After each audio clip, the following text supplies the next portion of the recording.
Le petit regarde derrière lui une fois, et puis une deuxième fois, et puis une troisième fois. Et la grand-mère, en bas, devant la porte de la maison, elle a sa main en visière sur les yeux et elle dit, avec son autre main, elle fait des signes. Avance, avance, avance. Alors le petit, il comprend. Il ramène la musette sur son dos. Dans la musette, il y a 2 poissons que la grand-mère a fait griller et qu'elle a mis sur un lit d'herbe et elle lui a dit « tu la transportes avec précaution ». Et devant lui, il a des galettes. Il y en a pour toute la famille, des galettes de pain qu'elle a fait cuire aussi ce matin. Et ça sent bon, mais il n'a pas le droit d'y toucher. Pas le droit de croquer dedans. 5, il y en a. Une pour le père, une pour la mère, une pour chacun des 2 frères et puis une pour lui. Et les poissons, ils se les partageront. Ils marchent. Ils grimpent. La grand-mère lui a dit « Écoute, cette année, tu vas y aller tout seul. L'année dernière, il est allé avec elle, il était petit, mais cette année, il est grand. Il a 7 ans. » Elle lui a dit « C'est simple, tu vas te rappeler, c'est tout droit, ça monte. Et quand ça monte plus trop, tu regardes à main droite, montre ta main droite. » Il a montré sa main droite. À main droite, tu avances un petit peu dans les oliviers, tu vas trouver ta famille. Ils sont là, ils t'attendront pour le repas, ils seront tout contents. Il est fier, il a 7 ans. Il monte, il grimpe, il connaît le chemin, il va y arriver. Sa mère, elle va être fière. Mais il trouve quand même qu'il y a beaucoup de monde. L'année dernière, il ne se rappelle pas, mais bon, il était petit l'année dernière. Là, il y a des gens qui arrivent de partout. Il y en a derrière lui, devant lui, sur les côtés. Ça fait beaucoup. Ah, voilà, ça l'est. Ils arrivent, c'est là, main droite, et il voit sa mère et son père, vite. Il donne toutes les affaires à sa mère. Elle passe sa main sur ses cheveux, les ébouriffe. Ça veut dire qu'elle est contente.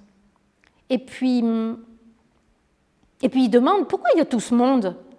Tout le monde est venu ramasser les olives ? Non, lui dit sa mère, c'est parce qu'il y a Jésus. Tu sais, le prophète dont on parle, là, celui qui fait des miracles, et puis il parle tellement bien. Il est là. Ah bon, dit le petit. Et hop, il s'enfuit. Elle lui a montré une direction, il fonce. Il passe entre les gens comme ça. Il se faufile, il est petit. Et il arrive au premier rang. Oh, là, il voit Jésus, il le reconnaît tout de suite. Il ne l'a jamais vu, mais il le reconnaît bien. Il y a les disciples aussi. Ceux qui le suivent toujours, ses amis, quoi. Et d'ailleurs, ils sont en train de discuter. Jésus, il dit, il y a beaucoup de gens, ils sont fatigués. Il faut leur donner à manger. Et il y en a un, il lui répond, on ne peut pas, il n'y a pas de boulangerie à côté, et puis de toute façon, ça nous coûterait une fortune.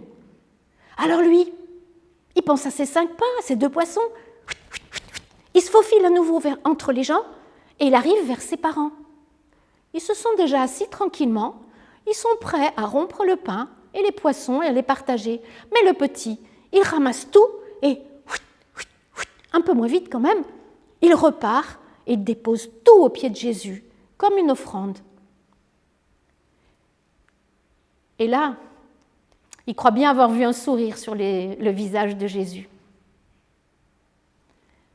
Il y a un des disciples qui a remarqué et qui dit pour donner à manger aux gens, il y a un petit garçon là, il a 5 pains et 2 poissons, mais bon, pour tous ces gens, ça ne fait pas beaucoup.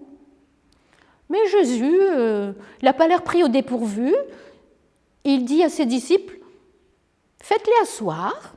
Alors tout le monde s'assied. Le petit garçon au premier rang, ses parents qui le rejoignent, essoufflés, pas très contents, aussi. Et Jésus élève un pain et un poisson vers le ciel. Et puis il fait la prière. Dieu du ciel et de la terre, toi le Créateur, toi qui fais germer le pain de la terre, merci. Et ensuite il partage les pains et les poissons. Et il partage les pains et les poissons. Et il partage les pains et les poissons et les pains. Et il donne à ses disciples qui partage, qui distribue, qui partage. Et au bout d'un moment, on n'entend plus rien, sauf des petits bruits de mastication ou de contentement, comme des gens qui mangent des bonnes choses.